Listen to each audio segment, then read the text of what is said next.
When sales aren't happening at the pace you want them to happen, we tend to look at our skill set.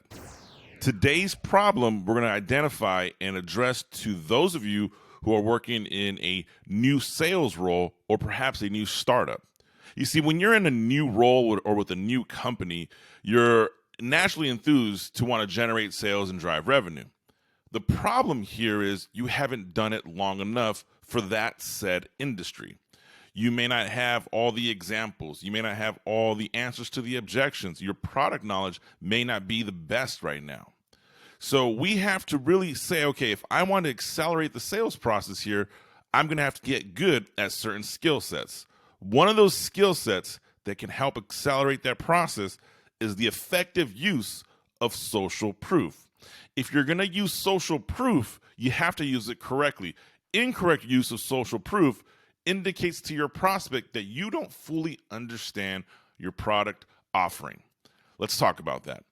When I'm working with the prospect that I represent a new company or I'm a new industry or I'm a startup, I understand that they have natural hesitations about doing business with somebody who is new. Let's be honest. Nobody wants to be the guinea pig. Everybody wants to make a decision with someone who makes them feel comfortable, with someone who's been vetted, with someone who has experience. So to address that, we're going to effectively use social proof. 3 strategies to effectively use social proof. And if you execute the 3 strategies properly, you're going to naturally improve your chance of closing the sale. The first strategy, you have to ask yourself this question: who have I helped solve the same problem I'm solving for my prospect? Right? We've talked about this before. Every product or service that you sell has to solve a problem. The greater the problem, the greater you can charge. So who else have you helped solve this problem for? And if you have somebody, can you share the story? Can you get the testimonials, right? Website marketers are really big right now about you want to have social proof on your website. And there's some value to that. I'm not a marketer. I'm a salesperson. But being able to share that story with either a written, verbal, or audio testimonial, being able to share that story with facts and data in your sales presentation is going to put your prospect at ease. It will let your prospect know you have solved this problem before for somebody else. So be sure you identify that story in advance. As you go through your sales career and you're building, your story will get better. What's important is how you deliver the story. The story should be the same every time.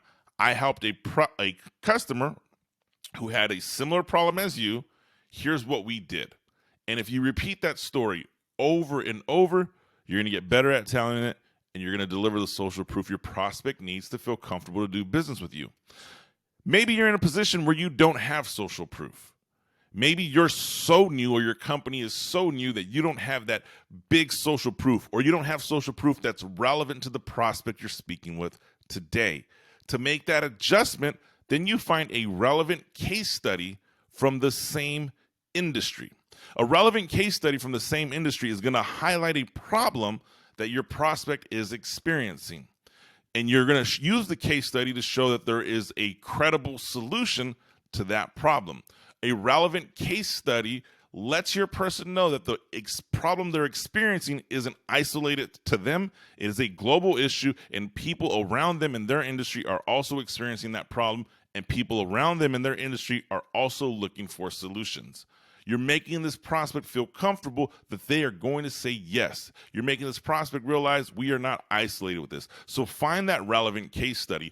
Just like the testimonial story you share, this relevant case study needs to be memorized. You need to be able to articulate it correctly, and you need to use the same one over and over again until you find a better one. The reason we use the same one over and over again is because you get so much more efficient in telling the story. And as you tell the story multiple times, you start to realize what's relevant to your prospects and what's irrelevant to your prospects. And the third way to build social proof when you're in a new position or with a new company, introduce your prospect to another client. You may have a client list of 1. Introduce them to the new client. Introduce them to the new client under the premise that the new client is going to share their story of working with you. Now, ideally, you want to pick a client that's had a successful transition working with you. You want to share a client that is going to be your biggest raving fan, which is why in sales, it's always recommended, whether you sell something or not, you always treat people with the utmost respect because you never know when you're going to come back full circle and work with that person. So introduce your prospect to another client. Get permission from the client, ask them to introduce, and simply give them this direction. Because if you just introduce them without direction, you may not get the answers you want. Introduce them and say, hey, would you please share, Mr. Jones, would you please share with Mr. Prospect why you chose to work with me, what problem we solved, and how it's impacted you thus far? And that's it. And let them have a conversation. Introducing them is the best version of social proof because now they get to speak to somebody. Now, if we're working on sales in a new role, and just because you've delivered social proof doesn't necessarily mean you're going to automatically generate a bunch of new sales. Your pipeline is not going to go completely robust up the top. It's a skill, and it can help it improve. But the problem here, if you're spending time with the wrong prospect, social proof isn't going to matter.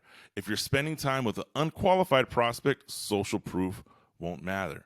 So to ensure that we're spending time with the right prospect, we want to ensure we're following the details of our client avatar. Who is the ideal prospect that you want to spend time with? Who is the ideal prospect that can afford your product or service?